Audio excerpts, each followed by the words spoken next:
Ahora sí, oficialmente, bienvenidos y bienvenidas a esta modalidad de taller del Congreso Internacional Virtual Compartir, edición 2020 en plena pandemia del COVID, con esta pantalla de por medio que estamos todos muy acostumbrados.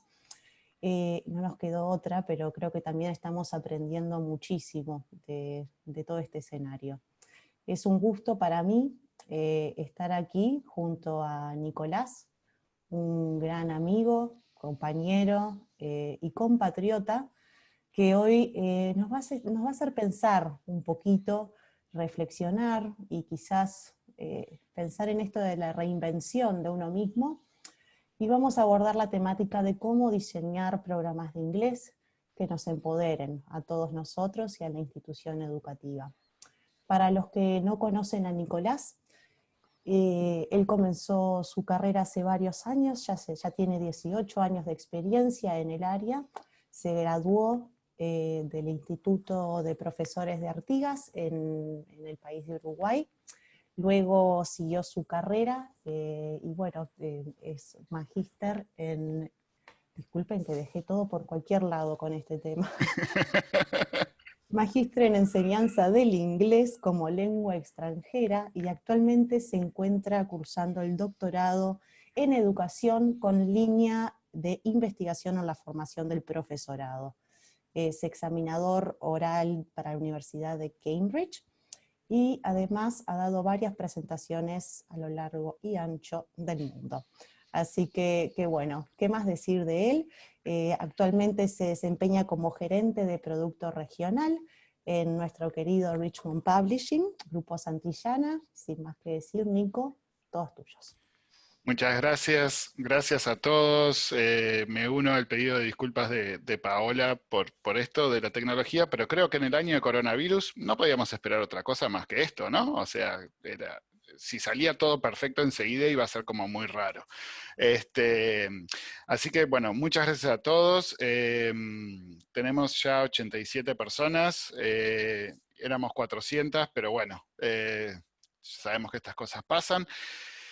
Como les dijo Paola, yo no voy a poder estar viendo el chat y las preguntas, pero Paola va a ir recopilando todo, así que si tienen alguna duda pueden escribirlas ahí. Al final vamos a tener un momento para hacer preguntas y respuestas. La sesión va a ser en español. Si son profesores de inglés o coordinadores o directores, quizás alguna de estas cosas les pueda parecer como muy obvias, pero como decía Paola, la idea es reflexionar y que todos pensemos un poco el diseño programático para el inglés. Entonces, los objetivos de hoy son... tenía 6 objetivos, voy a tratar de ir lo más rápido posible, pero que las cosas queden claras. Vamos a tratar de comprender un poco la realidad del inglés en Latinoamérica y en el mundo. Vamos a definir qué implica ser bilingüe. Vamos a comprender cuáles son los objetivos de la educación del siglo XXI, entender cuáles son las características de una escuela visionaria en este siglo. Vamos a discutir sobre ventajas y desventajas de modelos programáticos bilingües y comprender algunas de las características básicas de un programa de inglés efectivo. ¿Sí? Para esto, la idea era comenzar con un video. Es un video de el grupo Les Luthiers, para los que son, bueno, muchos los conocemos, los que somos de Río de la Plata seguro, sé que hay mucha gente de Argentina también, pero bueno, Les Luthiers es un grupo muy famoso. Y la idea es invitar un poco a ver lo que es la importancia de aprender un segundo idioma. Entonces, les digo, vamos a ver este video y vamos a reflexionar un poquito sobre esto, también para romper un poco el hielo y tener un poco de humor. El audio al principio es medio raro, así que si tienen el sonido muy alto en sus computadoras, les digo, quizás no se enojen conmigo, bajen un poco el sonido al principio hasta que ellos empiecen a hablar. Aquí vamos.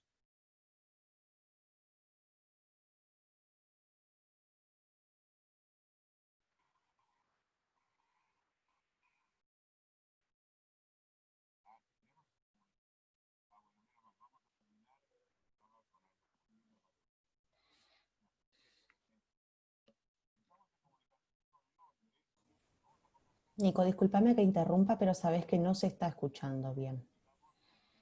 ¿No se está escuchando? No, los Mm, participantes están diciendo lo mismo, quizás. mm. Y otro tema, a ver. Voy a prueba ahora. No fue nada fácil conseguir Perfecto. entrevistas, ellos no le dan entrevistas a nadie. Ah. Son muy famosos. No, nadie se las pide. Hello, hello, hello, hello, sí. Ah, era usted. ¿Podrían decirnos para Argentina y América Latina, ¿y qué le pregunto? Algo interesante para nuestra tertulia. ¿Podrían decirnos qué hora es en Londres en este momento? 11:40. Pero sí, no sé. Ah, está bien. 11. ¿Qué es eso? Y se ve que no escuchan bien, que 11 la voz. 40, más fuerte. Claro. Ahora les vamos a hablar más fuerte. Por favor, ¿podrían presentarse para el público de Radio Tertulia? Oh, yes. We are the group. Somos el grupo London Inspection. En lo hondo del pecho. ¿Podría decirnos cada uno su nombre? I'm Oscar Bird. Hay moscas verdes. Terry Bill Wells. Huele terrible. Están cómodos. Están cómodos. Ahora, qué tipo raro, porque huele terrible. Hay moscas verdes, pero ellos están cómodos. ¿Hace mucho que se conocen? 7 years. Que se venían, dice. Hace mucho que se conocen, le pregunté. Ah, 7. ¿Qué es eso? Que hace mucho que se ven. Ah, se ven. Lo pronuncia mal, no se les entiende, ¿no? Qué inglés cerrado, ¿no? Sí. Deben ser de algún suburbio. Sí, me parece que estos son de Temperley nomás. Sí.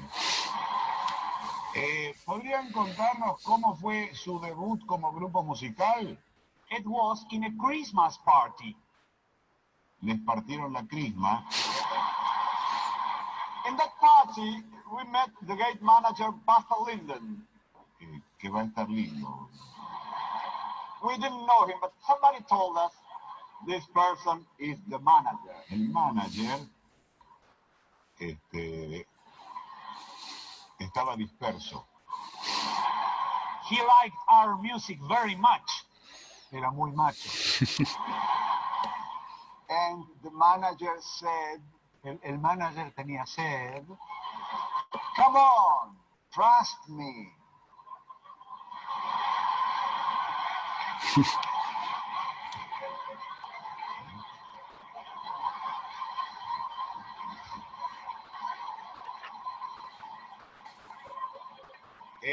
Continuation.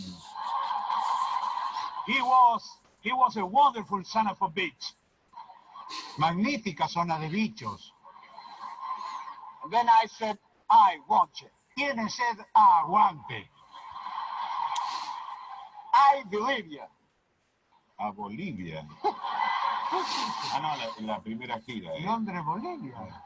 Está bien. Ah, el único peligro es que si vienen a Bolivia después vengan acá.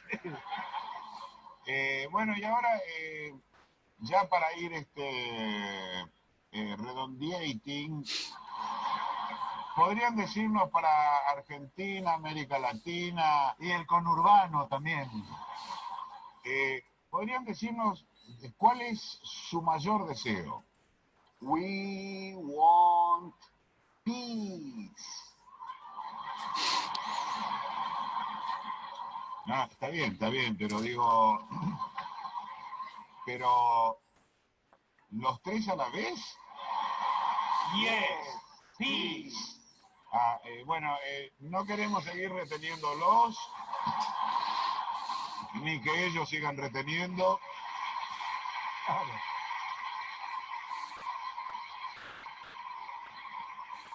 Qué bárbaro nos salió. Es fantástico estos reportajes así.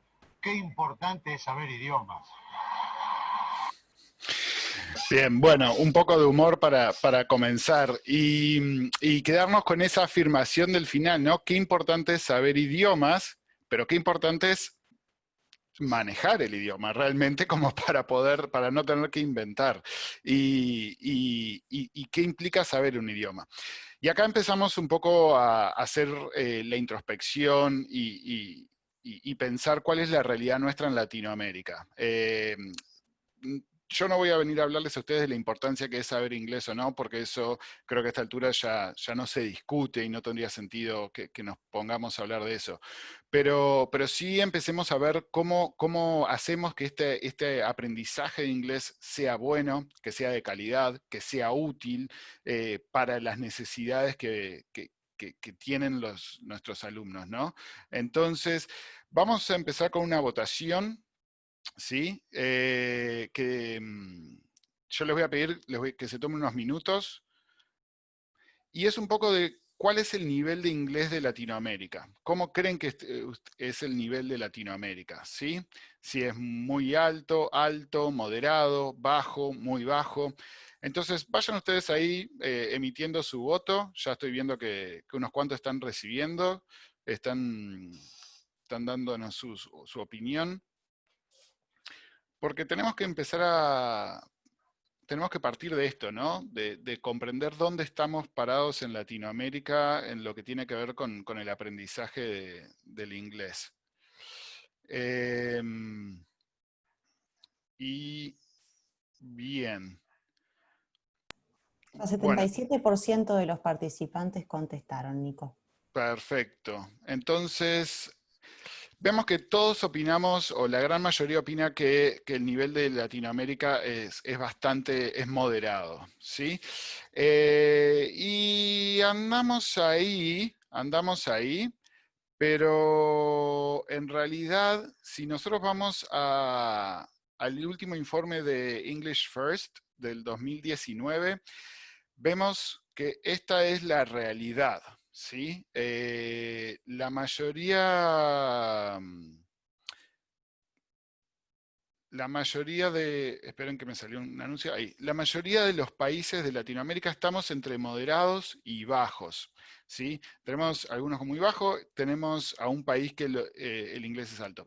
Este índice es un índice que yo lo tomo, pero tampoco me convenzo mucho porque recordemos para los que sabemos que English First se dedica a evaluar el nivel de inglés en los adultos, no toma la primaria de un país. Y muchos países de Latinoamérica hemos entrado ya hace varios años en un cambio, ¿sí? En reformas educativas que implican la enseñanza del inglés. Ahora tengo otra pregunta para hacerles a ustedes, ¿sí?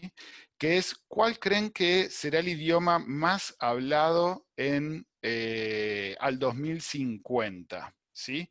Y acá les doy unas sugerencias para que ustedes vayan votando. ¿Cuál creen que será el idioma más hablado al 2050? ¿El chino mandarín, el español, el inglés o el árabe? Ahí van todos votando. Hay dos que se están peleando de cabeza a cabeza. Tenemos 77% de votos, 80%.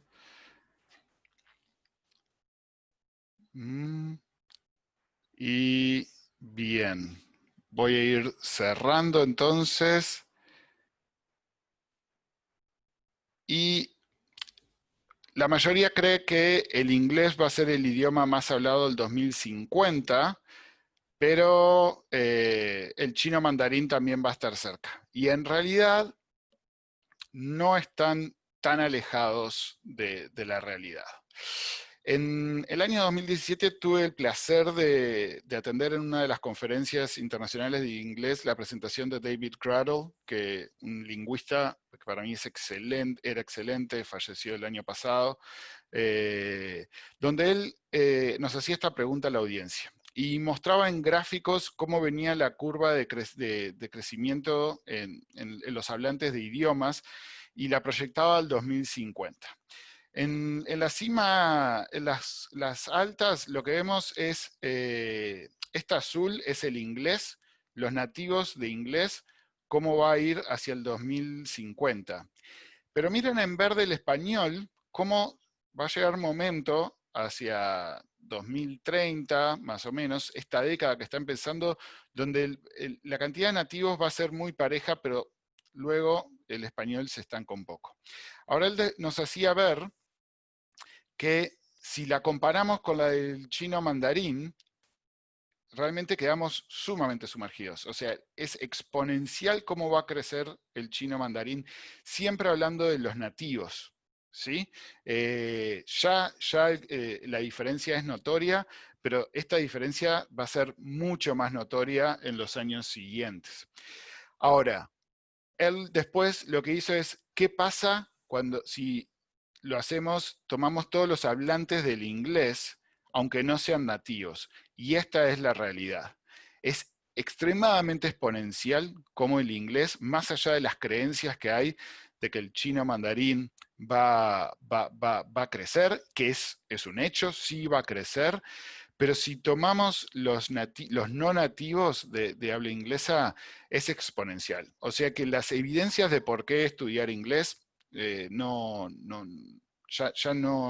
hay que cuestionarlas ni contradecirlas, ¿sí? Eso es la realidad de lo que estamos. Estamos frente a un idioma que va a ser hablado por todo el mundo. Ahora, estamos viendo que va a ser hablado por todo el mundo, pero mayoritariamente por no nativos, ¿sí? Y acá empieza, ¿qué es esto de ser bilingüe? ¿Sí? Y acá es donde les voy a dar otra votación, porque esto es algo que siempre está sobre la mesa. ¿Qué es ser bilingüe y qué no es ser bilingüe? Y acá les voy a dar 3 opciones para que ustedes me digan qué opinan. Seguramente las opciones no sean exactamente las que más les gustaría a ustedes, pero dentro de estas opciones, ¿no? ¿Cómo se define una persona bilingüe? Alguien que habla 2 o más idiomas con igual nivel de proficiencia, alguien que maneja 1 o más idiomas que su lengua materna, alguien que maneja otro idioma al mismo nivel que su lengua materna, ¿sí? Ahí les doy para que empecemos a pensar, porque esto de soy bilingüe, no soy bilingüe, es bilingüe, no es bilingüe, es algo que genera siempre asperezas, ¿sí? Ahí vamos, ya la mayoría han votado. Y 86% de los votos. Bien, voy a ir cerrando la votación y voy a compartir con ustedes. La mayoría de ustedes piensa que ser bilingüe es alguien que maneja otro idioma al mismo nivel que la lengua materna. ¿Sí? Y eso está bien o está mal. Tenemos un 15% que piensa que es hablar 2 o más idiomas con igual nivel de proficiencia y un 17% que es alguien que maneja 1 o más idiomas que su lengua materna. Bueno, esto es un tema de discusión siempre, pero la verdad es que hay una visión mítica sobre lo que es ser verdaderamente bilingüe. Y Jean nos dice que es un imaginario real, pero es un imaginario, esto de que para ser bilingüe tenés que tener el mismo nivel de proficiencia que tu lengua materna. Eso no define a un bilingüe. Y ese es un error que, como yo siempre digo en mis presentaciones, las escuelas, docentes, coordinadores, que estemos queriendo transmitir eso a nuestros alumnos, como yo siempre digo, lo único que vamos a generar es futuros pacientes para psicólogos del mañana. Porque no se llega, es imposible llegar a eso. Y es algo una imagen que nos tenemos que deshacer, ¿sí? Jean lo que nos plantea es que el verdadero bilingüe es la persona que tiene conocimiento de al menos otro idioma, puede ser 3, 4, porque el concepto de bilingüismo, dice Ofelia García, que en realidad ya hay que romperlo de esto de que son 2 idiomas. El prefijo bi ya no significa dos. El término bilingüe, desde el 2018, ella dice, bilingüe es aquella persona que habla otro idioma o otros idiomas más allá de su lengua materna. Y Jean lo que argumenta es que el ser bilingüe puede ser una persona que maneje otro idioma en mayor o menor medida que la lengua materna, ¿sí? O sea, puede ser a menor medida, pero no importa si es igual o no. Incluso un bilingüe, lo podemos notar, que a veces tenga más conocimiento del segundo idioma que está aprendiendo que de su propia lengua materna. Y esto a veces genera mucho conflicto. ¿Cómo alguien va a saber más otro idioma que su propia lengua materna? Y yo siempre le digo a mis compañeros de inglés, nosotros cuando estudiamos la carrera, que la estudiamos toda en inglés, hay terminología específica sobre cómo dar clase, que ese tecnicismo, si lo queremos traducir al español, no podemos. Y ahí es donde vemos cómo, siendo bilingües, somos más bilingües en la segunda lengua que en la primera lengua. Incluso a mí me pasa, lo hablábamos con Paola, mucha de la bibliografía que yo uso es toda en inglés, y al momento de traducirla es como no encuentro la palabra porque no lo manejo. Entonces, lo importante acá es recordar de que hay distintos niveles de proficiencia. En inglés sabemos que nos regimos mucho por el marco común europeo, entonces tenemos desde los niveles A, los niveles B, los niveles C, pero aquel alumno que está en un nivel A, por más bajo que sea, es un alumno que es bilingüe. Y a ver, es un alumno que es bilingüe con las dificultades que tenían los Lelutier, ¿no? Que en realidad no sabían nada, pero se pretendían. Eso no es lo que estamos hablando de ser bilingüe. Lo que estamos hablando es que maneja un mínimo como para poder comunicarse a distintas situaciones. Y eso es lo que ya nos hace transitar un camino de bilingüismo. Pero sí es importante que desmitifiquemos esto de que uno es bilingüe solo cuando maneja los dos idiomas por igual. Entonces, acá hay una definición que quería compartir con ustedes, que es la de, escrita por dos lingüistas en tiempos distintos, pero que la comparten, ¿no? Que se citan mutuamente. Y donde dice que las personas bilingües son individuos que pueden usar dos o más idiomas en su diario vivir y pueden ser considerados bilingües si hablan dos idiomas con un nivel de proficiencia razonable, ¿sí? Entonces, esto es muy importante para que cuando estemos diseñando nuestro programa escolar, lo tengamos claro. Y claro para transmitírselo a los padres también. Porque como yo siempre digo, las familias son las peores a veces porque ellos sienten de que si su hijo no habla como en las películas, que no entiende todas las películas, no está, ¿para qué lo estoy llevando a un colegio bilingüe si no puede? Bueno, tenemos que entender qué es esto de ser bilingüe, ¿sí? Y cómo se va transitando en el bilingüismo para que realmente no sea traumático el proceso. Necesito otra opinión de ustedes, que tiene que ver con, si hablamos ahora de cómo crear estos diseños curriculares a futuro, ¿cómo se va a marcar la diferencia de una educación a futuro? Entonces, acá les dejo otra encuesta, ¿sí? Para que ustedes me digan qué es lo que creen que va a marcar la diferencia en la educación a futuro. ¿Va a ser la enseñanza de idiomas? ¿Va a ser la introducción de metodologías? ¿Va a ser el desarrollo de habilidades para el futuro? ¿Va a ser la clara medición de saberes? ¿O todo eso junto? ¿Sí?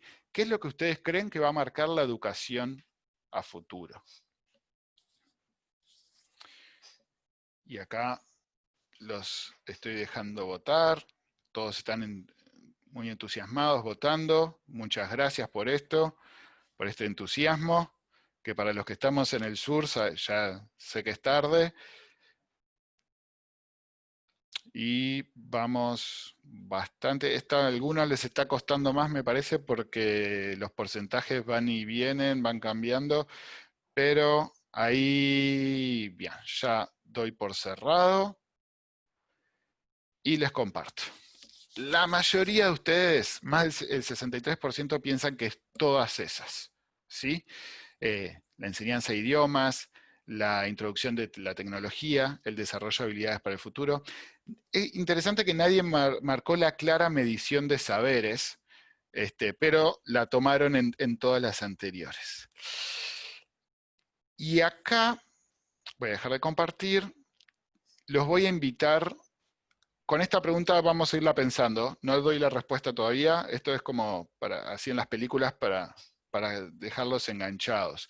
Hay un autor que es Charles Mehta, que en 2003 en el New York Times estaba hablando sobre los planes educativos, las definiciones de políticas educativas, y argumentaba cómo hemos estado en los sistemas educativos queriendo diseñar el plan de la reformulación, y que es como que nunca, parece que nunca termina, ¿no? Es como un hámster que está rodando, está girando en su ruedita, y siempre creemos que tenemos el plan y la nueva reforma, y no llega. Y él argumenta que en un momento dice, aún tenemos a los mismos docentes con sus mismos roles, en el mismo nivel de conocimiento, en las mismas escuelas, con los mismos materiales y con casi el mismo nivel de apoyo familiar.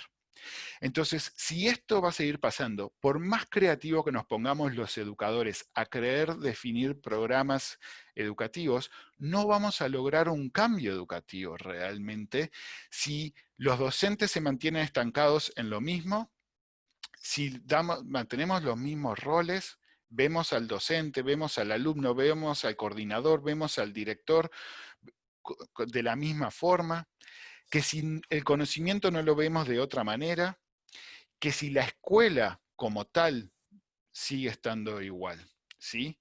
Entonces, y algo que a mí me parece muy sustancial, y si el nivel de apoyo familiar es el mismo, y sabemos que en realidad el apoyo familiar en varios países está descendiendo a veces, ¿no? La educación está siendo muy cuestionada y los familiares cuestionan a la educación en sí mismo. Entonces, cuando leemos esto es como bastante desmotivador, es como, bueno, pero entonces no vamos a ningún lado, porque cambiar todo esto es bastante difícil. Y acá es donde yo les quiero hacer una pregunta, es a ver si saben quién es este hombre, ¿sí? Eh, es un educador muy conocido, y quizás alguno lo conozca. Su nombre es Ken Robinson, un educador británico, ¿sí?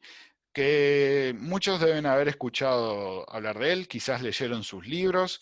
Y yo quiero compartir con ustedes un fragmento de una presentación que él hizo, de una ponencia, y lo que les voy a pedir es que piensen estas dos preguntas, ¿sí? ¿Cuál es el planteo que él hace sobre la educación? ¿Y hasta qué punto ustedes concuerdan con su visión? Para hacer esto vamos a mirar un videito, son 2 minutitos nada más, y después en el chat les voy a pedir que vayan respondiendo, ¿sí? Que vayan dando sus respuestas, y Paola me las va a resumir más o menos lo que ustedes piensan, ¿sí? Voy con el video entonces. Yo tengo un gran interés por la educación. Creo que todos lo tenemos. Y ese interés se debe en parte a que la educación es lo que nos va a llevar hasta ese futuro que no podemos comprender. Fíjense, los niños que comienzan la escuela este año se jubilarán en 2065. Nadie tiene una pista, a pesar de todos los expertos a los que hemos escuchado estos últimos días, de cómo va a ser el mundo en 5 años. Y sin embargo se supone que educamos a los niños para ese mundo. Así que creo que hay una gran incertidumbre. Y lo tercero es que todos estamos de acuerdo en las extraordinarias capacidades que tienen los niños. En su capacidad de innovación. Anoche, por ejemplo, Sirina fue una maravilla, solo con ver lo que hace. Perdón, me están diciendo que no escuchaban. Voy a probar de nuevo. Paola, a ver, decime si escuchan. Yo tengo un gran interés por la Ahora sí. Creo que todos lo tenemos. Y ese interés se debe en parte a que la educación es lo que nos va a llevar hasta ese futuro que no podemos comprender. Fíjense, los niños que comienzan la escuela este año se jubilarán en 2000.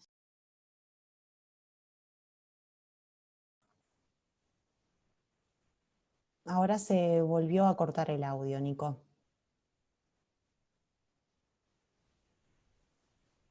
Así que creo que hay una gran incertidumbre. Yo tengo un gran interés por la educación.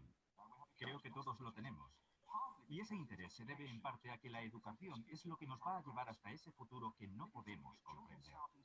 Fíjense, los niños que comienzan la escuela este año se jubilarán en 2065. Nadie tiene una pista, a pesar de todos los expertos a los que hemos escuchado estos últimos días, de cómo va a ser el mundo en 5 años. Y sin embargo se supone que educamos a los niños para ese mundo. Así que creo que hay una gran incertidumbre. Y lo tercero es que todos estamos de acuerdo en las extraordinarias capacidades que tienen los niños.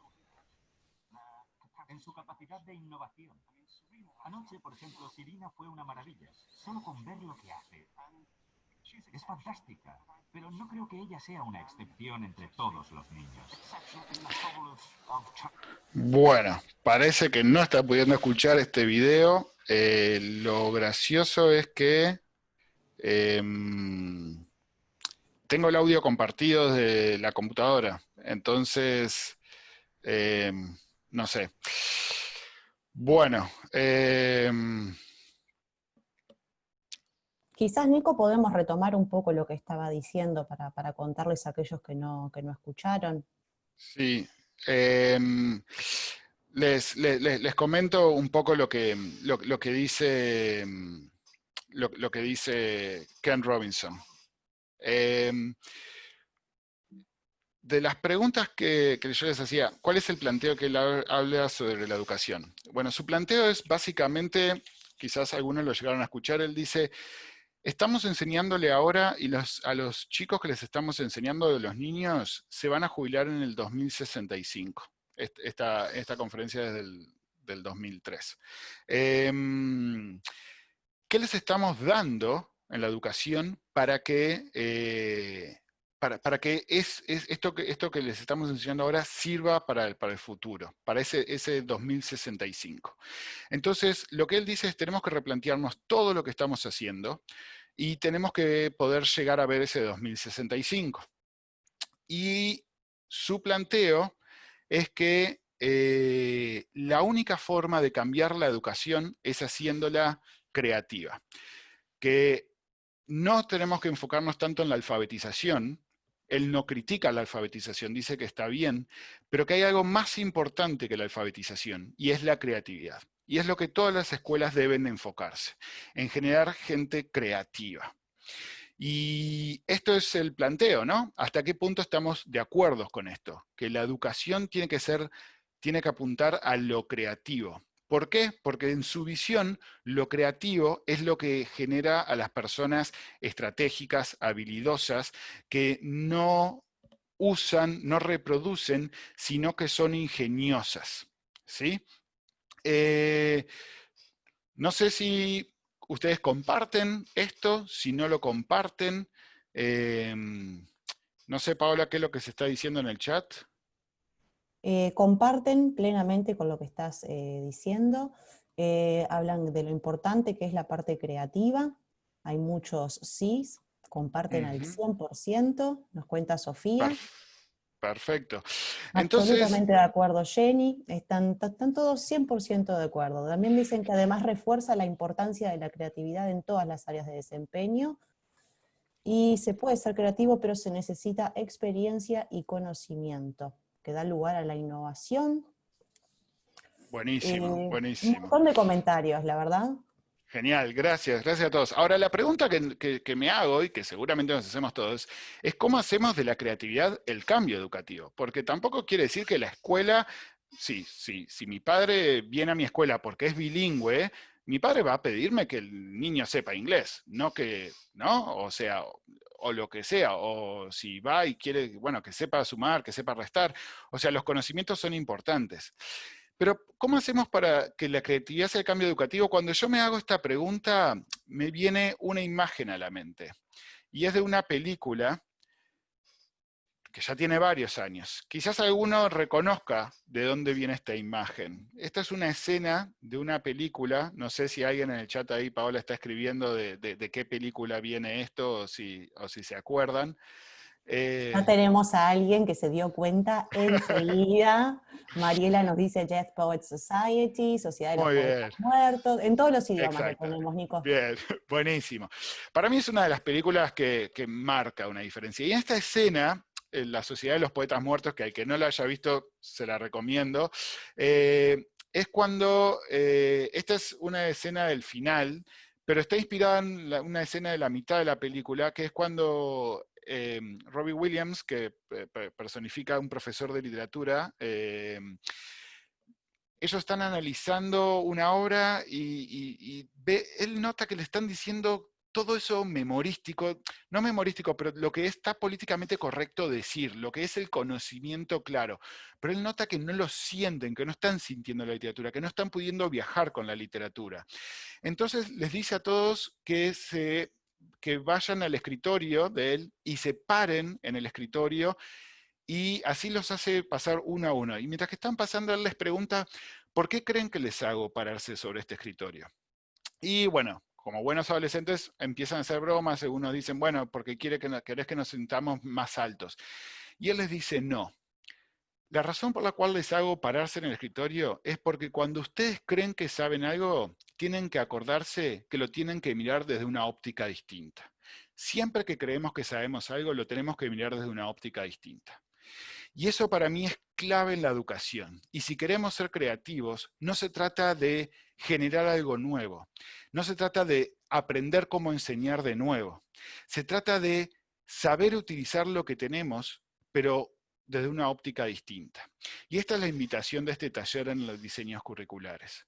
No les estoy pidiendo de que ustedes aprendan una forma nueva de dar clase, una nueva forma de diseñar programas. Les estoy pidiendo de que pensemos todo lo que sabemos y todo lo que tenemos y pensemos cómo lo podemos usar de una forma distinta, articularlo para que pueda ser creativo y pueda generar esta educación creativa que tenemos que apuntar. La creatividad, dicen Lance Wells y Kingston, la creatividad es lo que nos motiva, lo que nos va forjando una conexión emocional en nuestro aprendizaje, que es tan crítica al proceso como el contenido de aprendizaje en sí mismo. Si nosotros vamos por un plan educativo, un diseño educativo que promueva la creatividad, no solamente va a forjar todo ese contenido, eso cuantificable del aprendizaje en sí mismo, sino que también va a despertar lo emocional en el alumno, que es lo que va a llevar a ese pensamiento crítico y va a generar que todo ese proceso de contenidos sea asimilado de una forma memorable. Entonces, eso es lo que tenemos que lograr. Hay dos autores, ¿sí?, que años antes, esta cita es del 2015, dos autores que años antes, en 1998, escribieron un libro que hablan del diseño curricular para la comprensión, que son Wiggs y McTighe, ustedes ya los conocerán, los que somos de inglés, porque sabemos esto, porque habla de todo esto de la planificación regresiva, ¿sí? De dejar de ir a una planificación curricular lineal, sino de ir desde una regresiva. Y ellos hablan de que la evaluación completa de la comprensión de los estudiantes es a través de la exhibición de productos de desempeño. Esto que ya en 2018, en este enfoque de la enseñanza para la comprensión, cuando se hablaba de la evaluación, se ponía como foco, como yo no puedo empezar a diseñar si no tengo claro cuál es mi producto de desempeño. Este producto de desempeño es ese acto creativo del alumno. Ese acto creativo es la evidencia del aprendizaje. Entonces yo no puedo diseñar un programa para inglés, o en realidad yo diría para cualquier materia, si no pongo claro cuáles son las evidencias de aprendizaje. La educación tiene que ser visible, y eso visible, eso tangible, tiene que ser algo de un acto creativo, tiene que ser resultado de un acto creativo para que el alumno pueda sentir que es significativo, que es memorable, etc. Y esto nos lleva a esta nueva visión de las escuelas, que es lo que se llama las escuelas visionarias, que Lenz también habla en su libro, ¿sí? Lo que tenemos que buscar hoy en día es poder formar la escuela visionaria. ¿Por qué la escuela visionaria? Porque si lo conectamos con lo que decía Ken Robinson, es esta escuela que va a preparar al alumno para cuando tenga 65 años, y no para el alumno que tiene 8 años o 13 años o lo que sea. Nosotros tenemos que desarrollar escuelas visionarias, ¿sí?, ¿Cómo se caracterizan esas escuelas visionarias? Son escuelas que promueven un aprendizaje más profundo, no solo un aprendizaje profundo, y si ustedes estuvieron y escucharon a Michael Fulham, ya saben de aprendizaje profundo, pero ahora estamos hablando de un aprendizaje más profundo. Son escuelas que promueven la creatividad de una forma constante, ¿sí? Son escuelas que hacen que el aprendizaje sea visible, que el alumno realmente pueda evidenciar constantemente todo lo que está logrando, ¿sí? Y son escuelas que buscan la implementación de metodologías activas. Eso es como se define una escuela visionaria. Si yo hago una lista y digo, bueno, tic, tic, tic, a todas las cosas, para ver si mi escuela está siendo una escuela visionaria, esto es lo que tiene que promover una escuela visionaria. Ahora, ¿qué es esto del aprendizaje más profundo?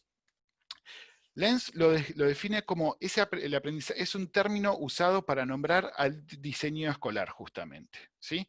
El aprendizaje profundo habla de una forma de enseñar, pero el aprendizaje más profundo se usa solamente para los diseños curriculares, ¿sí? Y lo que habla es que es un enunciado de logros de aprendizaje, un compromiso con ciertas metodologías o pedagogías y un manifiesto de creencias. Y acá asumo que todos los que estamos somos directivos o tenemos algún cargo donde estamos marcando un diseño curricular. Entonces, si yo quiero realmente tener un diseño de inglés, ¿sí?, para una escuela visionaria, tiene que ser un programa donde tenemos que hacer un compromiso con ciertas metodologías, ¿sí?, que obviamente nos va a estar dentro de un marco ecléctico de la enseñanza, pero yo tengo que tener muy claro, y acá resalto, el tema del enunciado de logros, ¿sí?, cuáles son mis objetivos, cuáles son las metodologías en las que yo voy a estar trabajando y en qué es lo que yo creo, cuáles son mis prácticas, ¿sí? Esto lo tenemos que compartir todos los miembros de la institución educativa, ¿sí? Y en realidad, dentro de una escuela visionaria, esto que estamos hablando, que en mi caso yo lo menciono por inglés, tiene que ser transversal a toda la institución, ¿sí? Hay ciertas competencias del aprendizaje más profundo, ¿sí? Una es el dominio de contenido académico. Los contenidos como saberes no se dejan de lado, siguen teniendo un rol importante. Cuando hablamos de la creatividad en la educación no estamos diciendo, entonces ya no es importante saber sumar y restar, ya no es importante saber la gramática, yo no estoy hablando de eso. Eso es sumamente importante, pero trasciende eso, ¿sí? El aprendizaje más profundo implica pensar críticamente, ¿sí? Saber resolver problemas, trabajar colaborativamente, ¿sí? Yo paso por esa aula de inglés y veo realmente ya los bancos en un diseño que me muestra que esa clase hay un trabajo colaborativo constante, que no es cooperativo. Recuerden que el trabajo colaborativo se diferencia del cooperativo en que la sumatoria de lo que me estén haciendo los distintos grupos va a ir por un todo, ¿sí? Mientras que el cooperativo son varios niños trabajando en lo mismo, pero todos al final me reproducen lo mismo. Acá estamos hablando de colaborativamente, todos trabajamos trabajamos en distintas cosas, pero con un fin máximo, ¿sí? Y en el caso de inglés, por eso digo, yo acá lo estoy hablando de inglés, pero esto sería bueno que la escuela como tal se tiene que embarcar en esta visión para poder ser una escuela visionaria. Perdón, se me pasaron dos. Tiene que ser una escuela donde se comunique eficazmente. ¿Qué quiere decir esto de comunicar eficazmente? Donde nosotros podamos comunicarnos, hablar con todos los integrantes. Los alumnos pueden hablar entre ellos, pueden hablar con el maestro, pueden hablar con el coordinador, pueden hablar con un directivo, la familia puede hablar con nosotros. Tiene que haber un diálogo constante entre todos y eficaz, ¿sí? Donde obviamente se trabaja de forma muy estratégica para aprender, ¿sí? Y donde se desarrolla una mentalidad académica, donde hay un rigor académico que va de la mano con esto de los contenidos académicos, donde se busca la excelencia, ¿sí? Pero esa excelencia, vuelvo a decir, no está dada solo por saberes, ¿sí? Entonces, eso es lo que hace a una escuela visionaria. Fulham y Langworthy en 2014, cuando definieron el aprendizaje profundo, si vemos la definición es sumamente compleja, o sea, no muchas escuelas a veces yo veo que se promueva esto, ¿no? Ellos dicen que el objetivo del aprendizaje profundo es que los alumnos adquieran las competencias y habilidades que los prepararán para ser solucionadores de problemas durante la vida de forma creativa. Acá ya veíamos que el tema de la creatividad estaba presente. Creativa, colaborativa y conectada, así como seres humanos saludables y holísticos que no solo contribuyan, sino también creen bienestar en el mundo actual, basado en el conocimiento, la creatividad y la interdependencia. Entonces, nosotros tenemos que buscar generar este tipo de alumnos, ¿sí? Alumnos que manejen conocimiento, pero que sean creativos, que sean estratégicos, que sean adaptativos, ¿sí? Y que puedan generar una interdependencia con todo, ¿sí? Que no se segmenten, ¿sí? Otra de las cosas que tenían que demostrar que tiene que haber en estas escuelas visionarias, estoy un poco nervioso porque como esto que arrancamos tarde, perdón, es... Nico, tranqui, que quedamos todos así. Saben los nervios que pasamos para poder empezar el taller, respirá, que ya estamos todos acá, así que tranqui. Otra de las metodologías que se marca en las escuelas visionarias es tener la enseñanza basada en el desempeño, ¿sí? ¿Qué quiere decir esta enseñanza basada en el desempeño? Es todo lo que tiene que ver con las habilidades de producción del alumno, es el aprendizaje visible, que va muy de la mano con la evaluación, ¿sí? La evaluación basada en el desempeño requiere que los estudiantes demuestren conocimiento y competencias, incluyendo el proceso por medio del cual resuelven los problemas, ¿sí? Lo que hace es medir competencias, tales como las habilidades de integrar el conocimiento entre disciplinas, contribuye al trabajo en grupos, desarrolla un plan de acción cuando se enfrentan a nuevas situaciones o problemas. ¿A qué voy con esto?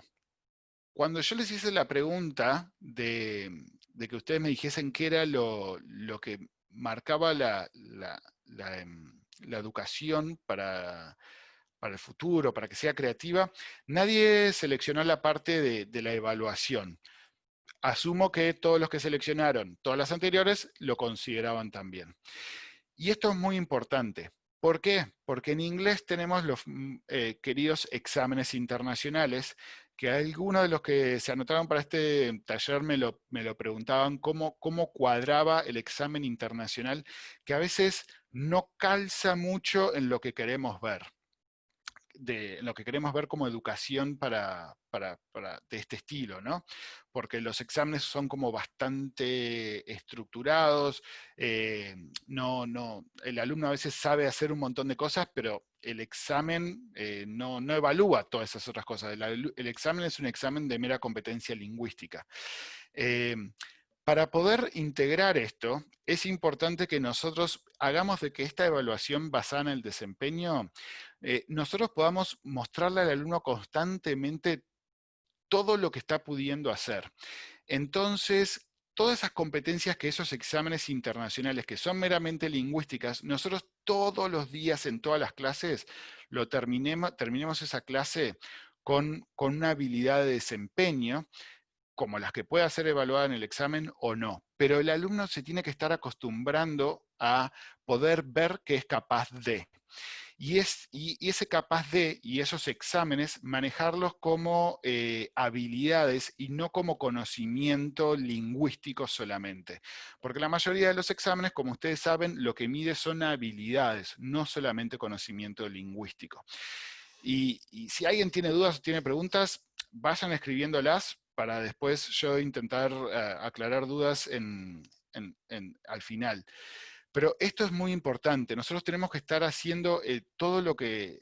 tenemos que dejar claro todo el aprendizaje que nuestros alumnos están teniendo, que sea lo más visible posible, ¿sí?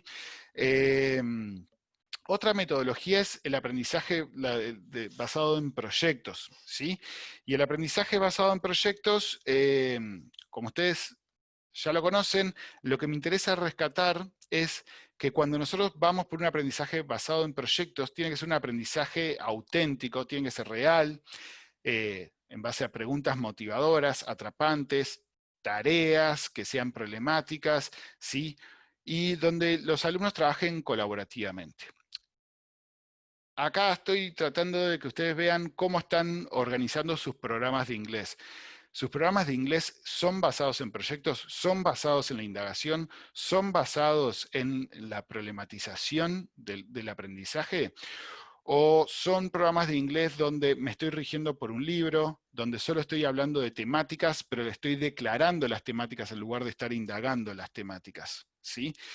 Esto es lo que implica si yo quiero basar mi programa de inglés en un estilo más visionario. Y acá voy a citar a Carol Dweck, que es muy conocida, pero ella también habla sobre las escuelas visionarias, ¿sí? Y nos da 7 postulados para las escuelas visionarias. Ella dice que las escuelas visionarias son escuelas donde las habilidades de los estudiantes no son fijas, ¿sí? Donde yo no digo de que sos bueno en esto, sos malo en esto, etcétera, etcétera. Que sabemos que esa es la teoría de Carol Dweck, de por sí, ¿sí? Lo otro que habla es que es una escuela donde el fracaso es visto como el aprendizaje, como clave para el aprendizaje. O sea, tenemos que celebrar los errores, ¿sí? Y tenemos que celebrar cualquier dificultad que el alumno tenga. Y esto los padres lo tienen que tener presente. A veces como educadores, y por eso les recuerdo que la idea era pararnos en el escritorio para ver las cosas de forma diferente, mucho de todo esto nosotros lo sabemos, pero ¿cuánto de esto lo saben los padres? En la escuela visionaria, donde teníamos que ser comunicativamente eficaces, tenemos que lograr de que las familias sean parte y crean todo esto que estamos pensando nosotros, ¿sí? Ella dice que una escuela visionaria, el proceso de revisión es la única ruta al dominio. Es decir, la planificación tiene que ser espiralada, ¿sí? Tenemos que partir con una planificación donde nosotros no vamos por un enfoque lineal, sino donde hay una revisión constante, ¿sí? De todo lo que se está dando. Y esa revisión constante puede ser de distintas formas, ¿sí? Usando distintos proyectos, usando distintas facetas de la creatividad, pero le tenemos que invitar al alumno a poder entrar en esa espiral y poder rever las cosas de distintas formas, porque eso es lo que hace el dominio, ¿sí? Donde ese conocimiento que nosotros tenemos que enseñar, que tenemos que declarar, se profundiza y se expande con la indagación. Entonces, es a través de esos proyectos que yo les venía dando recién como ejemplo, que yo voy involucrando a mis alumnos, donde ellos están pudiendo rever las cosas y las están pudiendo expandir, pero al mismo tiempo profundizar, porque todo está regido por el pensamiento, ¿sí? Son escuelas donde estamos acompañándonos todos. Nosotros acompañamos a los alumnos, nosotros acompañamos a los padres nos acompañan a nosotros, los directivos nos acompañan a nosotros, los directivos acompañan a los alumnos, donde todos somos compañeros, ¿sí? Donde la comprensión, ese pensamiento, es lo único que va a determinar el logro. No es el saber, sino es la comprensión. Y donde el aprendizaje puede y incluso debe ser divertido. Pero en esto de ser divertido, Carol Dweck nos señala que por divertido no habla de entretenimiento. La escuela no es un circo, la escuela no es un cine, ¿sí? Por divertido se entiende memorable. Los docentes no somos, y los educadores no somos payasos de circo que vamos a entretener. Somos personas que vamos a hacer que el aprendizaje sea memorable. Y ese memorable a través de la creatividad es que genera que el aprendizaje pueda permanecer ahí. Entonces, tenemos que hablar de cuál es este perfil de egreso de un alumno visionario creativo. Es un alumno que maneja el saber, que maneja el hacer y que puede reflexionar. En ese saber está todo el contenido académico, está el saber rendir pruebas, ¿sí? Y salvarlas. Eso es lo meramente tangible del contenido. Pero el alumno tiene que saber hacer. Con eso que sabe, tiene que poder hacer algo. Entonces tiene que poder investigar, tiene que poder colaborar, tiene que poder comunicarse. Y si sabe hacer, tiene que saber reflexionar, porque si no, no hay forma de poder construir nuevos saberes, ¿sí? Y esa reflexión es la revisión del trabajo, es poder reconocer el crecimiento, ¿sí? Avancé, no avancé, en dónde tuve las dificultades, etcétera, y qué es lo que tengo que seguir trabajando. Y es esta espiral, que acá yo lo dibujé en forma de triángulo, está la esencia del alumno al que tenemos que egresar en nuestras escuelas, ¿sí? Ahora, para esto, Koster nos dice que nos tenemos que acordar del concepto de la holonomía, que la holonomía es recordar que hay un todo y están sus partes. No puedo lograr una institución visionaria si yo no recuerdo de que están todos estos niveles, ¿sí? Están los alumnos, están los docentes, está esa cultura escolar, hay un sistema escolar también y hay un liderazgo, ¿sí? Muchas veces nosotros y acá vuelvo a esta definición, esta cita que les compartí al principio de Meta, que hablaba de que se intentaba cambiar, pero que todo se mantenía igual, la escuela, los docentes, etc. Si yo quiero solo cambiar el sistema escolar, o quiero cambiar la cultura escolar, pero no cambio todo lo demás, esto es imposible. El concepto de holonomía lo que nos decía era que es el todo y las partes. Entonces, yo tengo que pensar un diseño curricular de inglés que esté centrado sí en mis alumnos, pero que sea factible para mis docentes, que vaya de la mano con la cultura escolar, que se adecue al sistema al que pertenezco, pero que los que son líderes, ¿sí?, dentro de esa escuela, también puedan empatizar con esto. Entonces, lo tiene que creer tanto el líder como el alumno. Y cuando hablamos de alumno, también está incluida la familia. Es la única forma de que nosotros podamos realmente generar un cambio para una visión o una escuela visionaria, ¿sí? Esto es como el contexto teórico. Vamos ahora sí al cómo aplica todo esto a la parte de inglés. ¿Cómo debe ser la enseñanza del idioma inglés de una educación bilingüe? ¿Sí? Para esto les voy a ir con la última votación del taller, ¿sí? Y acá se las envío. ¿Sí? ¿Cómo debe ser la enseñanza de idiomas en una educación bilingüe? Es enseñar el contenido curricular completamente en una segunda lengua sin usar la lengua materna, enseñar una segunda lengua en profundidad, enseñar una segunda lengua en profundidad y materias en ese idioma, pero también enseñando el mismo contenido en la lengua materna o ninguna de las anteriores. Quizás ustedes tengan alguna otra opinión, pero bueno, si solo tienen que elegir estas, igual tienen ninguna de las anteriores, y los de ninguna de las anteriores, estaría bueno que dejen en el chat si quieren algún comentario. Hay una clara tendencia por enseñar una segunda lengua en profundidad y materias en ese idioma, pero también enseñando el mismo contenido en lengua materna. La gran ganadora por ahora, Nico. Sin lugar a dudas, voy a ir cerrando la votación y comparto con ustedes. Esto es, sin duda alguna, me alegro que la mayoría hayan optado por esa opción, ¿sí? A ver, los que pusieron ninguna de las anteriores, si en el chat quieren tomarse un segundo para escribir una frase o algo, capaz que nos da alguna idea para que Paola me la pueda hacer llegar, pero la mayoría piensa de que hay que enseñar la lengua en profundidad, la segunda lengua en profundidad. Se puede enseñar materias en ese idioma, ¿sí? Pero siempre enseñándolas también en la lengua materna. Pau, no sé si alguien escribió en el chat.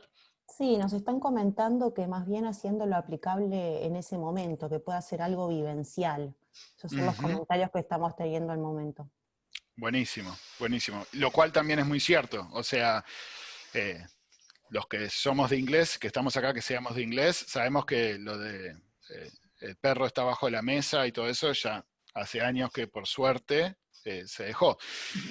Pero cuando hablamos de programas bilingües, básicamente hay dos modelos. Uno es el de sustracción y otro es el de adición, ¿sí? El programa de sustracción es ese que cree que, bueno, yo dejo de enseñar en mi lengua materna y lo paso todo al inglés.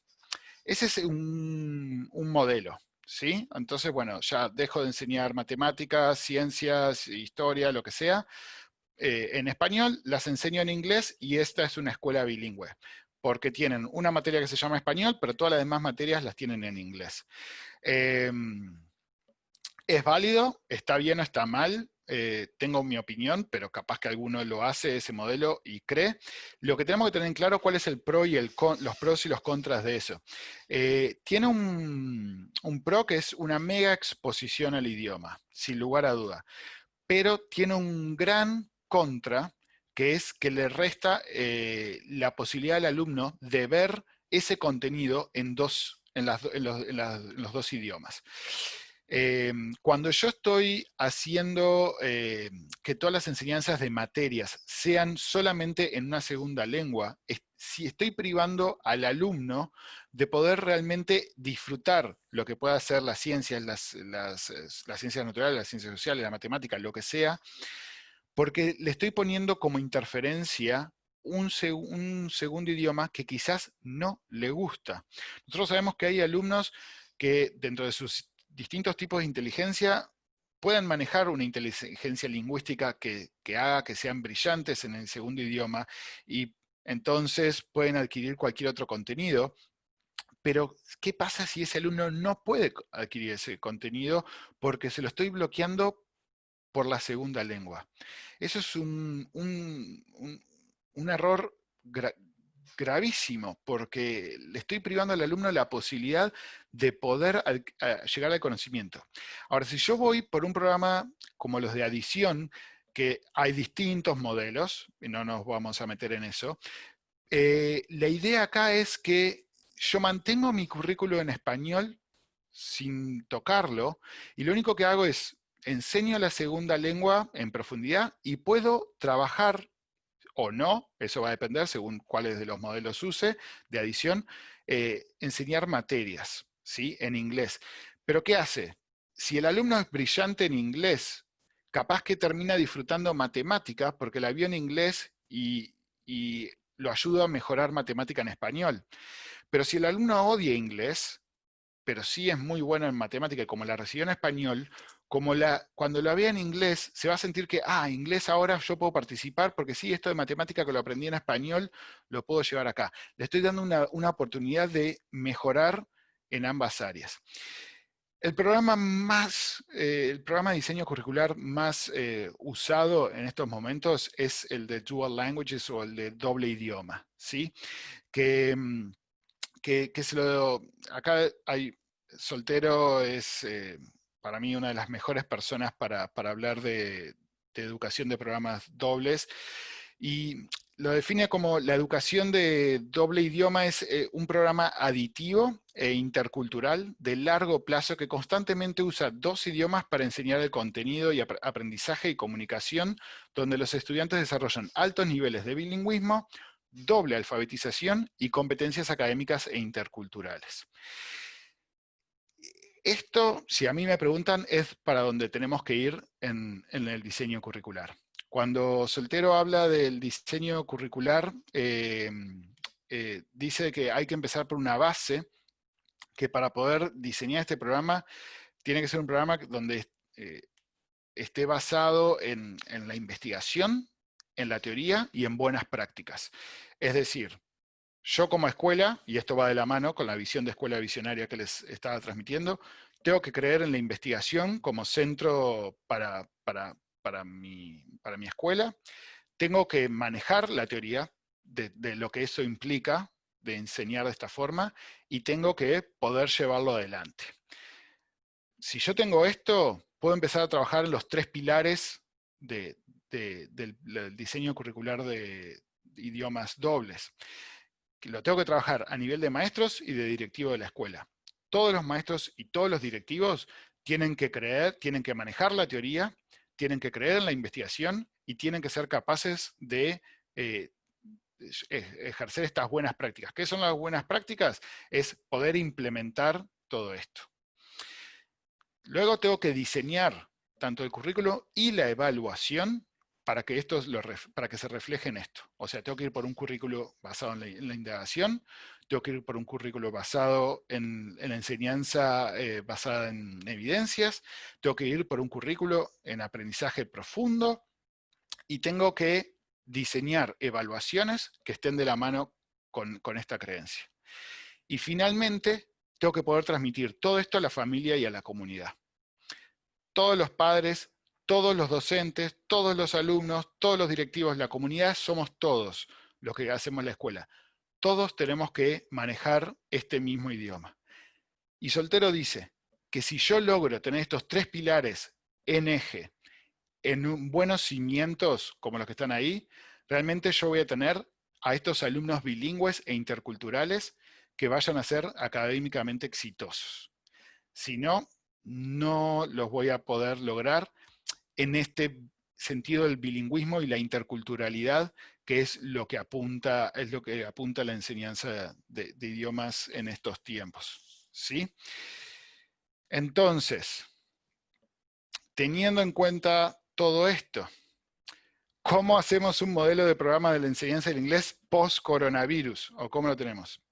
Si a mí me preguntan, tenemos que poder implementar, tiene que ser un programa que se puede implementar tanto de forma presencial como en el aula invertida. En los tiempos que estamos, después de lo que nos pasó, sabemos que todo este diseño de un currículum doble, que sea basado en el pensamiento y todo eso, tiene que tener una mediación tecnológica mínima básica, donde el alumno sea el centro del aprendizaje y donde el alumno pueda estar tanto en clase o fuera de la clase pudiendo interactuar con el conocimiento, y donde yo, aunque no estemos todos juntos en el aula, yo pueda seguir trabajando con él de alguna forma u otra. Tenemos que lograr de que el aula o la instancia de encuentro sea una instancia de creatividad, de producción, no de pasaje de conocimiento. Entonces, lo importante es esto, buscar un programa que se pueda implementar de esta forma. Basarse en metodologías activas. ¿Cuáles son las metodologías activas? Enseñanza basada en proyectos, enseñanza basada en el pensamiento, un aprendizaje cooperativo colaborativo, cualquier tipo de actividad que ponga al alumno como centro y donde nosotros nos deslindemos de este rol bastante catedrático, ¿sí? Que logre desarrollar no solamente lo cognitivo, pero sino también lo emocional del alumno, ¿sí? Donde el alumno pueda demostrar toda esta creatividad que nosotros sabemos que tiene, y donde el inglés realmente, por una vez por todas, le permita ser ese vehículo que lo hace llegar a otros planos de conocimiento, digamos, ¿sí? Y finalmente, un programa que realmente nos dé las evidencias de aprendizaje, tanto para los alumnos, como para las familias, como para nosotros mismos. Si nosotros no involucramos a las familias, no las hacemos partícipes, se hace muy difícil. Entonces las familias tienen que estar informadas de todo. ¿Pero qué es informada de todo? No todo lo que pasa en el aula, porque ya sabemos cómo son mamás y papás, ya los conocemos, pero sí la familia tiene que estar sabiendo a dónde vamos, cómo vamos y dónde está su hijo. Entonces, nosotros tenemos que estar, a ver, en el caso nuestro de Richmond, hemos ya sacado series donde hasta hay un libro para las familias. Si la familia no forma parte de este proceso, es imposible. Vuelvo a la cita de Mesta, he hablado mucho de las familias. Hoy en día, la educación bilingüe, para que funcione, tiene que tener a la familia involucrada. ¿Por qué? Porque si no, como yo siempre digo, nos va a pasar, y los profesores de inglés tenemos este karma, que es que después los padres llevan a los hijos a Disney, y si el Mickey les habló al niño y el niño no respondió, lo primero que hacen esos padres es venir a la escuela y decirnos de que no están aprendiendo nada los alumnos. El padre poco sabe de que el niño estuvo sorprendido de escuchar, de ver a Mickey por primera vez, que era más grande de lo que se lo imaginaba, etc. El padre no logra comprender un montón de esas cosas. Entonces, estamos bajo esa lupa. Entonces, para no estar bajo esa lupa, tenemos que hacer de que todas las evidencias, todos los logros de los alumnos sean visibles tanto para ellos como para las familias de una forma constante, ¿sí? Y que esta creatividad esté de la mano en un 100% por todos los productos que los alumnos nos dan. Muchas veces nos olvidamos de esto. Este es el momento en donde abro preguntas. No sé si alguien ha puesto alguna pregunta o no. Sí, Nico, tenemos algunas preguntas por acá. Uh-huh. Bueno, nos comentan por el chat y por vía de preguntas y respuestas varias cositas. Okay. Una es, ¿qué sugerencias tenemos para manejar el acompañamiento cuando los padres quieren que los hijos aprendan la lengua, pero ellos no la conocen? Algo que suele suceder, ¿verdad? Muchísimo. Y me encantó la pregunta. Muchas gracias a quien la hizo. Esto es algo que tenemos que enseñarle a los padres a cómo enseñar, que no es su rol de enseñar, pero sí el de acompañar.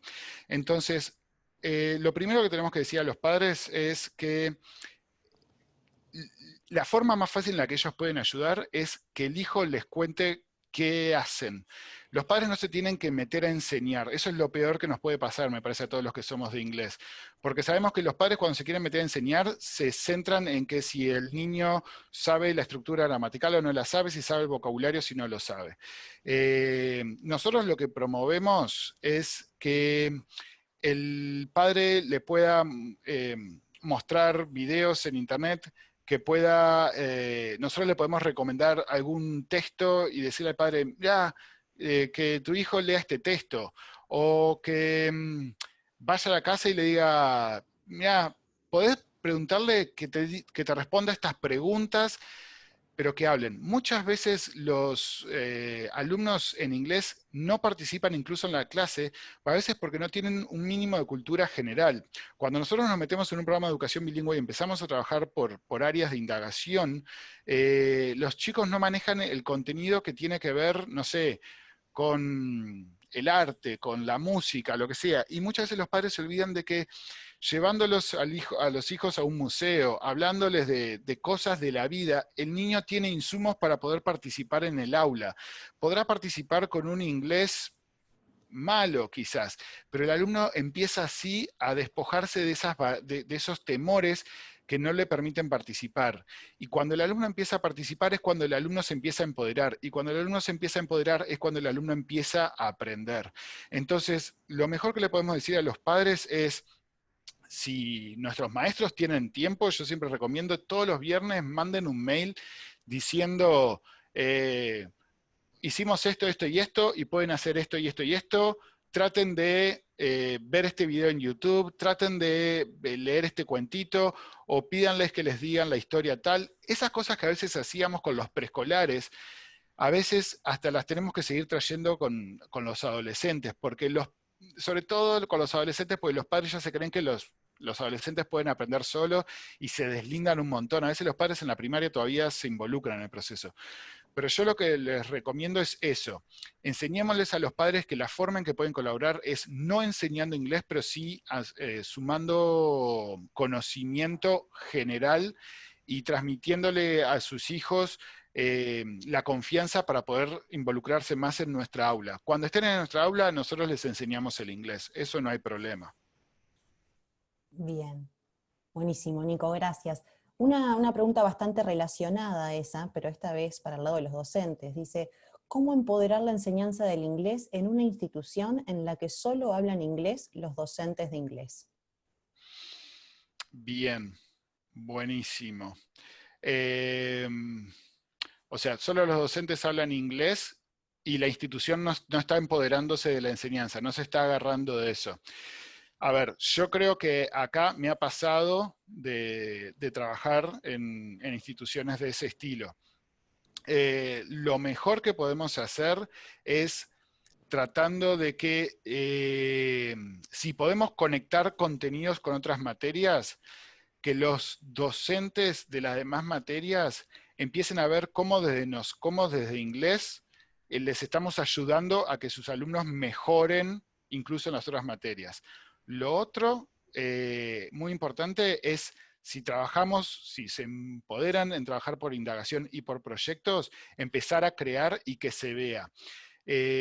Muchas veces no somos relegados, o esto va como irónico porque les mostré al principio cómo inglés va a ser el idioma que va a ser más hablado y todo eso, pero hay instituciones donde todavía no nos dan la carga horaria o el lugar o el estatus para poder sobresalir. Yo creo que lo mejor que podemos hacer ahí es justamente empezar a marcar las diferencias. Empecemos si nosotros empoderamos a los alumnos a que ellos sean conscientes de lo que logran hacer, de lo que pueden hacer, visualizan el resultado y empiezan los mismos alumnos a usar más el idioma, les empezamos a enseñar el idioma no prescriptivo, sino el idioma de uso realmente, y se empieza a escuchar en la escuela cómo los niños empiezan a usar inglés para cosas básicas. De a poco, y asumado a eso, los alumnos empiezan a tener mejores resultados en otras materias porque, con el profe de inglés o con la maestra de inglés vimos esto, discutimos esto, y vuelvo a decir, si podemos empezar a certificar, porque muchas veces la certificación es lo que muestra que realmente se sabe o no se sabe, por más que, a ver, es un poco engorroso porque siempre nos pone a los de inglés bajo la lupa, ¿no? Porque somos los únicos que estamos siendo medidos desde el exterior. Todos los demás docentes hacen su evaluación y miden al alumno localmente en la institución. A veces nos tenemos que exponer a eso, pero de esa forma es como, al menos en mi experiencia, he notado resultados. Si alguien tiene otras ideas, por favor, siéntanse libres de escribir ahí en el chat. Justamente, Nico, relacionado a esto de los exámenes internacionales, tenemos una participante que pregunta si son necesarios como una forma de evidenciar el aprendizaje de inglés. Bien, esto es una opinión muy personal y soy examinador de Cambridge y no es la mejor respuesta. No, yo no creo que el examen internacional sea la única forma de evidenciar el aprendizaje. Es más, les diría que si fuese por mí, pondría exámenes solo en algunos grados, porque sí creo que está bueno para el alumno pasar por la experiencia, pero porque yo veo el examen como una instancia de aprendizaje, no lo veo como una instancia de medición nada más. Y sí creo que preparar exámenes internacionales desarrolla habilidades que son muy buenas y sirven para la vida. Pero para nada. Sé que hay distintas posturas y las respeto todas. Hay escuelas donde necesitan la medición y tenemos a niños con 8 años ya dando examen, con 9 años dando examen, con 10 años dando un examen. Cada vez hay más exámenes internacionales para todos los niveles. Yo no lo comparto, me parece que se empieza a entrar en un círculo vicioso. Sí me parece que es importante quizás la medición interna para poder ver el avance, pero no el rendir un examen internacional, porque después también esto es bien conductista, ¿no? Ese refuerzo empieza a perder su efecto y ya no tiene el propósito que debería tener, que es realmente que el alumno sienta el logro. Siempre fui de la idea de que tenemos que enseñar un nivel superior del examen que se va a evaluar. La instancia del examen tiene que ser solamente para desarrollar habilidades para la vida, y cuando el alumno está dando el examen y sale ese examen, sale con una sonrisa y dice, qué fácil que fue, pero ahí es cuando le hacemos ver al alumno, no es que fue fácil, es que vos aprendiste mucho y sabías mucho. Entonces, si a mí me preguntan, exámenes internacionales en algunos momentos, y me animaría a decir el egreso de la primaria, al egreso de la secundaria media y al egreso del bachillerato. Y para mí basta y sobra. Gracias, Nico. Buenísimo. Sí, a no olvidarnos tampoco de la evaluación continua, de que hay muchas maneras de evidenciar los aprendizajes. Obviamente, los exámenes son una cosita más, ¿no? Bueno, también tenemos varias otras preguntas. Vamos a tener quizás que dejar alguna medio que afuera por el tiempo, ya que, bueno, algunos participantes me están avisando que se tienen que ir. Sí, claro. Pero vamos con alguna otra. Nos preguntaron hoy hace bastante tiempo si podíamos definir el bilingüismo dejando de lado lo que es el tema cultural. Es decir, si alguien puede definirse como bilingüe sin tener una inmersión en la cultura de la segunda lengua. Sí, 100%. Es un poco el mensaje que les quería decir cuando grafiqué esto citando a Jean. Ser bilingüe y bicultural son dos cosas totalmente distintas. Una persona es bilingüe cuando tiene conocimiento de otro idioma. Por ejemplo, con Paola, digo Paola porque me conoce, yo no soy excelente en portugués y muy lejos estoy de serlo, pero manejo, me puedo comunicar. Y eso ya me hace ser bilingüe en ese idioma con un nivel de proficiencia bajo. Yo puedo medir lo bilingüe por lo lingüístico, por lo cultural, son áreas distintas. Obviamente, el bilingüe, así, con esa visión mística de que, qué perfecto, que manejo todo igual, es porque tiene esa sensibilidad como la podría tener un nativo. Pero eso es imposible. Y es algo que no tenemos que intentar buscar, ¿sí? Lo que yo recomiendo es, nos definimos bilingüe por el conocimiento lingüístico y después, pero sin dejar de lado lo cultural, pero no tomarlo como que si no manejo lo cultural, entonces deje de ser bilingüe. No, para nada. Obviamente, a mayor proficiencia en lo lingüístico, y avance mío bilingüe desde ese punto de vista, lo cultural va subiendo, porque lo lingüístico llega un momento que se empieza a atar tanto a lo cultural que ya no se puede despojar. Y por eso en los niveles altos del marco común europeo, en cualquier idioma, C2, habla sobre lo lingüístico y habla sobre lo cultural. Y aún así te dice que sos casi un nativo, pero no un nativo. Porque además recordemos que lo cultural depende de qué país, y si me pongo a hablar inglesa a los angloparlantes, es lo mismo que yo diga en la lengua española, ¿no? O sea, no es lo mismo alguien de Uruguay que alguien de Perú, o incluso alguien de Argentina, o sea, es muy diferente. Así que las podemos separar. Bien. Y bueno, tenemos unas preguntas un tanto más específicas que las voy a transmitir en conjunto para todas y todos. Okay. Una es, ¿qué perfil debería tener un profesor en una escuela bilingüe? ¿Profesor de idiomas o experto en la materia? Eso sucede mucho acá a nivel universitario también, así que controversial. Y unido a esto, también están consultando algo bien específico, que quizás no hay una respuesta única, es en cuanto a la carga horaria adecuada que se sugiere en el diseño de los programas de inglés para lograr ese empoderamiento del idioma en la institución educativa.